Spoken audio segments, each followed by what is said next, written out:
নমস্কাৰ study with পিপিলৈ পুনৰবাৰ স্বাগতম জনাইছোঁ। আজি আমি আধুনিক ভাৰতৰ ইতিহাসৰ 12 নম্বৰ খণ্ডটো আগবঢ়াবলৈ লৈছোঁ।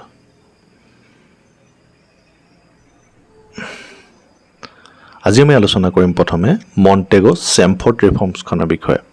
এই ৰিফৰ্মছখন আনিছিল লৰ্ড মণ্টেগো, তেওঁ তেতিয়া ৰাজ্য সচিব আছিল, ছেক্ৰেটাৰী অফ ষ্টেটছ, আৰু লৰ্ড চেমফৰ্ড তেওঁ তেতিয়া ভাৰতৰ ভাইচৰয় আছিল, আৰু এই দুজনৰ দ্বাৰাই এই ৰিফৰ্মছখন অনা হৈছিল। এই সংস্কাৰখনত ডুৱেল ছিষ্টেম গভৰ্ণমেণ্ট আৰু ডায়াৰ্কি ছিষ্টেম প্ৰৱৰ্তন কৰিছিল, আৰু ভাৰতে এই ৰিফৰ্মছখনৰ বিৰোধিতা কৰিছিল। বিশেষকৈ স্বৰাজ দলে ব্ৰিটিছ চৰকাৰৰ ওপৰত ইয়াক আঁতৰাবলৈ হেঁচা প্ৰয়োগ কৰিছিল।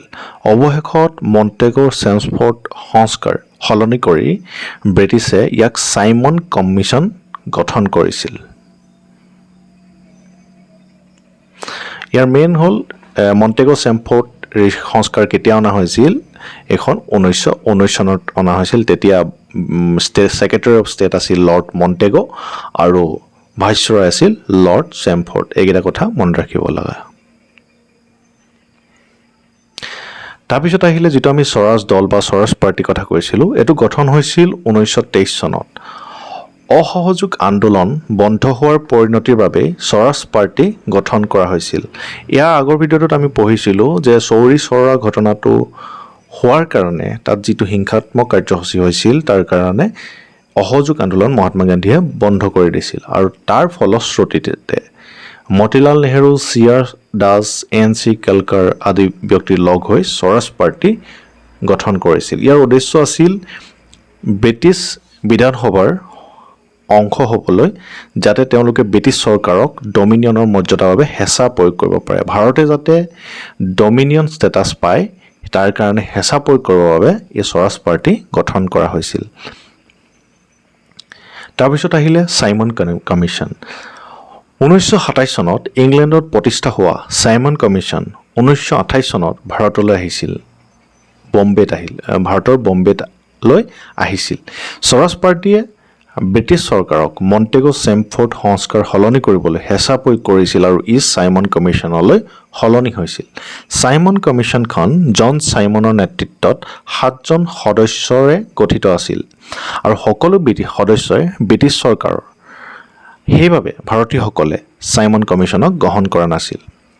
চাইমন কমিশ্যনখন জন চাইমনৰ নেতৃত্বত 7জন সদস্যই গঠিত আছিল, আৰু ইয়াৰ প্ৰত্যেকজনেই ব্ৰিটিছ চৰকাৰৰ মানুহ আছিল, আৰু ভাৰতীয় তাত এজনো আছিল। সেইকাৰণে ভাৰতীয়সকলে এই কমিশ্যনখন গ্ৰহণ কৰা নাছিল। চাইমন কমিশ্যনখনক বগা মানুহৰ কমিশ্যন বা হোৱাইট মেন কমিশ্যন বুলিও কোৱা হৈছিল। ভাৰতীয়সকলে ইয়াৰ বিৰোধিতা কৰি চাইমন গো বেক শ্লোগান দিছিল। বিৰোধিতা কৰা বিশিষ্ট নেতাসকল হৈছে লালা লাজপত ৰায়, সুভাষ চন্দ্ৰ বোস, ভগত সিং ইত্যাদি। লালা লাজপত ৰায়ৰ ওপৰত ব্ৰিটিছে লাঠি চাৰ্জো কৰিছিল। লালা লাজপত ৰায়ে ইয়াৰ ঘোৰ বিৰোধিতা কৰি তেওঁ ৰাজপথত ওলাই আহি প্ৰতিবাদ সাব্যস্ত কৰিছিল, আৰু সেই সময়ত ব্ৰিটিছে তেওঁৰ ওপৰত লাঠিচাৰ্জ কৰিছিল, আৰু তাৰ ফলত তেখেতৰ মৃত্যু হৈছিল, আৰু সিয়ে স্বাধীনতা আন্দোলনক এক অন্য এটা মূৰ দিছিল।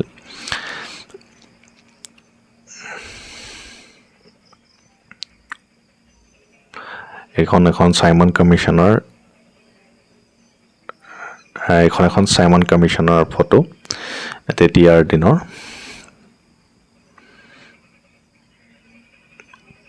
তাৰপৰা নেক্সট আহিলে নেহেৰু ৰিপৰ্ট। 1928 চনত নেহেৰু ৰিপৰ্ট আনিছিল। এইটো ভুল নকৰিব, এই ৰিপৰ্টটোৰ নেতৃত্ব দিছিল মতিলাল নেহেৰু, যি জৱাহৰলাল নেহেৰুৰ পিতৃ আছিল। এইটো মনত ৰাখিব। এইটো নেহেৰু ৰিপৰ্ট মানে জৱাহৰলাল নেহেৰু সেই সমিতিখনৰ সম্পাদক আছিল, কিন্তু তেওঁ নেতৃত্ব দিছিল, মূল ব্যক্তিজন আছিল মতিলাল নেহেৰু। 1928 চনত যেতিয়া চাইমন কমিশ্যন ভাৰতলৈ আহিছিল, তেতিয়া ইয়াৰ কমিশ্যনত এজনো ভাৰতীয় নথকাৰ বাবে ভাৰতীয় বিশেষকৈ কংগ্ৰেছ পাৰ্টীয়ে তীব্ৰ বিৰোধিতা কৰিছিল। গতিকে ভাৰতৰ ৰাজ্যিক সচিব লৰ্ড ৱাৰ্কেনহেডে ভাৰতৰ নেতাসকলক ভাৰতৰ বাবে সংবিধান খচৰা প্ৰস্তুত কৰিবলৈ প্ৰত্যাহ্বান জনায়। ইয়াৰ দ্বাৰা এইটোৱে তেওঁ বুজাব বিচাৰিছিল যে ভাৰতীয়সকলে সংবিধানৰ খচৰা প্ৰস্তুত কৰিবলৈ সক্ষম নহয়। এইটো আচলতে এক প্ৰকাৰ ইনচাল্ট কৰিছিল ভাৰতীয়সকলক, যাতে তেওঁ মানে ইনচাল্ট কৰি কৈছিল যে আপোনালোক সংবিধানক খচৰা প্ৰস্তুত কৰিবলৈ সক্ষম নহয় আৰু তেওঁ চেলেঞ্জ দিছিলে ভাৰতীয়সকলক যে আপোনালোকে এখন সংবিধান প্ৰস্তুত কৰি দেখাওক তেতিয়া ভাৰতীয়সকলে সেইটো চেলেঞ্জ হিচাপে লৈছিল সেই প্ৰত্যাহ্বান গ্ৰহণ কৰি সৰ্বদলীয় সন্মিলন অনুষ্ঠিত কৰি সংবিধানক খচৰা প্ৰস্তুতৰ দায়িত্ব ল'বলৈ এখন কমিটি গঠন কৰিছিল সেই সমিতিৰ নেতৃত্বত আছিল মতিলাল নেহেৰু জৱাহৰলাল নেহেৰু সেই সমিতিৰ সম্পাদক আছিল আন সদস্যসকল আছিল আলী ইমাম তেজ বাহাদুৰ চোপ্ৰো মংগল সিং এম.এছ. আনে সুভাষ চন্দ্ৰ বসু সোৱাইব কুৰেশ্বি আৰু জি.আৰ. প্ৰধান কমিটিয়ে প্ৰস্তুত কৰা সংবিধানৰ খচৰাখনকে নেহেৰু কমিটিৰ ৰিপৰ্ট বা নেহেৰু ৰিপৰ্ট বুলি কোৱা হয় 1928 চনৰ 28 আগষ্টত সৰ্বদলীয় সন্মিলনৰ লক্ষ্ণৌ অধিৱেশনত এই প্ৰতিবেদন দাখিল কৰা হয় ভাৰতীয়সকলে নিজৰ বাবে সংবিধান খচৰা কৰাৰ এইটোৱে আছিল প্ৰথম বৃহৎ প্ৰয়াস আগতে ভাৰতে সংবিধান প্ৰস্তুত কৰিবৰ কাৰণে কোনো কমিটি গঠন কৰা নাছিল এই নেহেৰু ৰিপৰ্টটো আছিল ভাৰতীয়সকলে নিজৰ বাবে সংবিধান খচৰা কৰাৰ প্ৰথম প্ৰয়াস সংবিধান খচৰা কৰাৰ প্ৰথম প্ৰয়াসটো কি বুলি জনা যায় বুলি ক'লে আমি নেহেৰু ৰিপৰ্ট বুলি বা নেহেৰু কমিটিৰ ৰিপৰ্ট বুলি আমি ক'ব পাৰিম মনত ৰাখিব এই কমিটিখনৰ নেতৃত্বত আছিল মতিলাল নেহেৰু আৰু এখন 1928 চনৰ আগষ্ট মাহত দাখিল কৰা হয়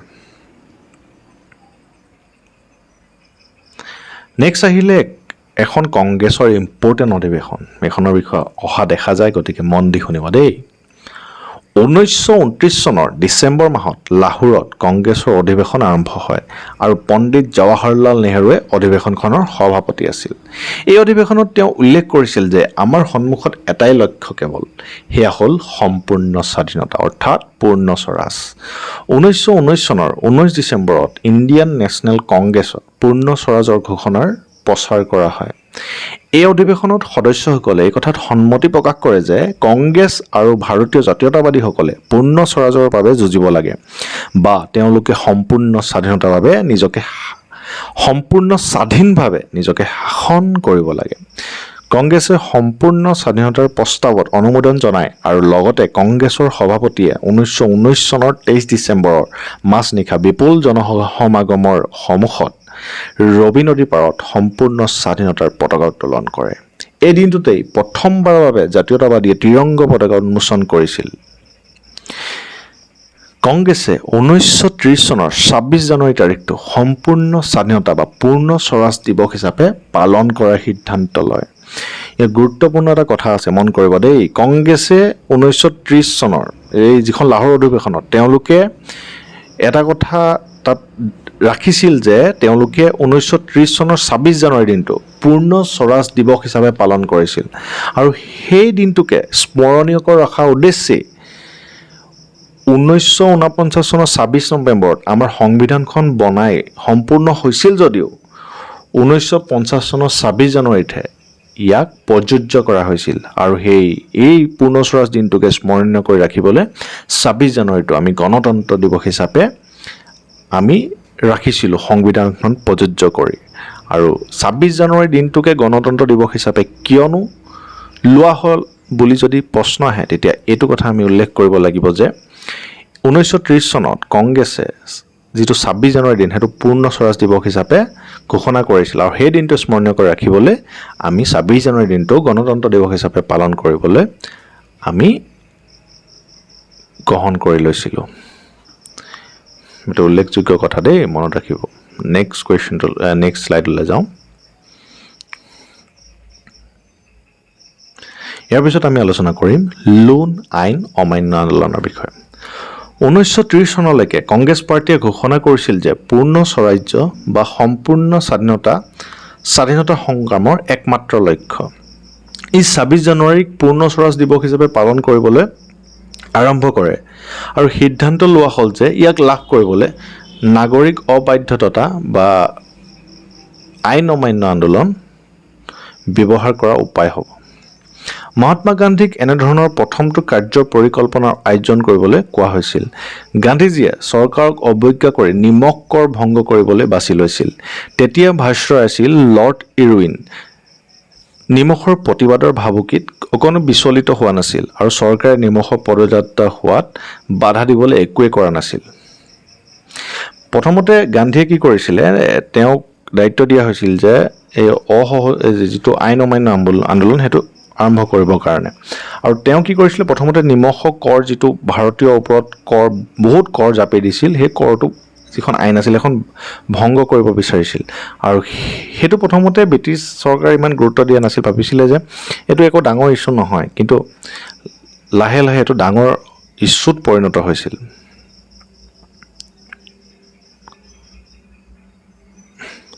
কিন্তু গান্ধীজীয়ে জানিছিল যে নিমখ ব্যৱহাৰ কৰাৰ সিদ্ধান্তটো ভাল সিদ্ধান্ত আছিল, কাৰণ ই প্ৰতিজন ভাৰতীয়ক স্পৰ্শ কৰিবলৈ সক্ষম হৈছিল।